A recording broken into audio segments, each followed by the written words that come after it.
À l'heure où la science et la connaissance n'ont jamais été autant disponibles et autant accessibles, si facilement atteignables pour quiconque le veut, on peut être étonné de constater que l'ignorance ne cesse de se développer. Au point où même les institutions qui sont chargées de transmettre la connaissance, de transmettre l'éducation, ne font qu'enseigner l'ignorance. Appauvrir la langue, c'est limiter la capacité de penser, la capacité de réfléchir. Car c'est dans le mot que se trouve la capacité de penser et la possibilité d'agir. Les mots sont porteurs d'idées. Les idées sont ce qui font tourner le monde, ce qui font agir les gens.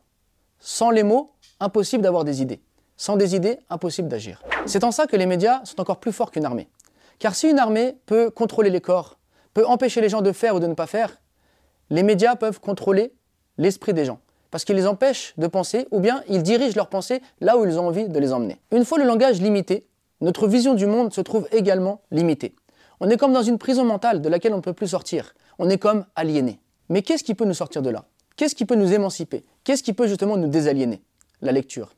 Car la lecture va nous apporter la connaissance. La connaissance va nous enrichir en termes de vocabulaire et donc en termes de mots. Et donc on va avoir les outils pour penser.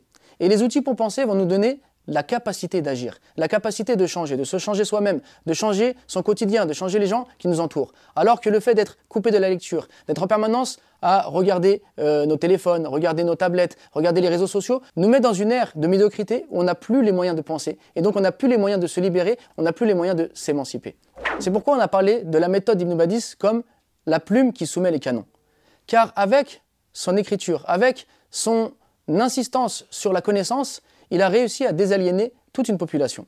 Une population qui était parmi les plus savantes et les plus lettrées du monde, qui suite à la colonisation est devenue analphabète, a été coupée de la connaissance, a été coupée donc de la source de vie. Donc le travail d'Ibn Badis, ça a été justement de pousser les gens à la lecture, de pousser les gens à la connaissance, de pousser les gens à l'apprentissage, de redonner en fait aux gens ce qui leur donne le souffle de vie, ce qui leur donne la possibilité de penser, la possibilité d'agir, à savoir justement la connaissance et le savoir.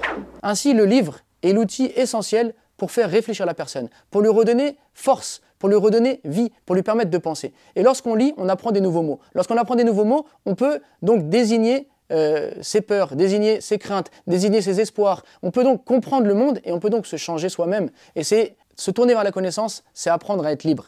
C'est sortir de ce monde dans lequel on veut nous enfermer, de ces idées toutes faites qu'on veut nous imposer, de ce que les médias, les réseaux sociaux veulent faire de nous. C'est donc ne plus accepter d'être un mouton, refuser le psittacisme, qui est le fait de répéter bêtement tout ce qu'on nous dit sans même réfléchir à ces choses-là. Ça nous permet donc de penser, d'agir. C'est ça le but du livre, c'est ça le but de la lecture, c'est ça le but de la connaissance. Alors, coupez des réseaux sociaux, tournez-vous vers le livre et vous allez pouvoir vous libérer de tout ce carcan dans lequel ce monde d'ignorance et de médiocrité nous a enfermés.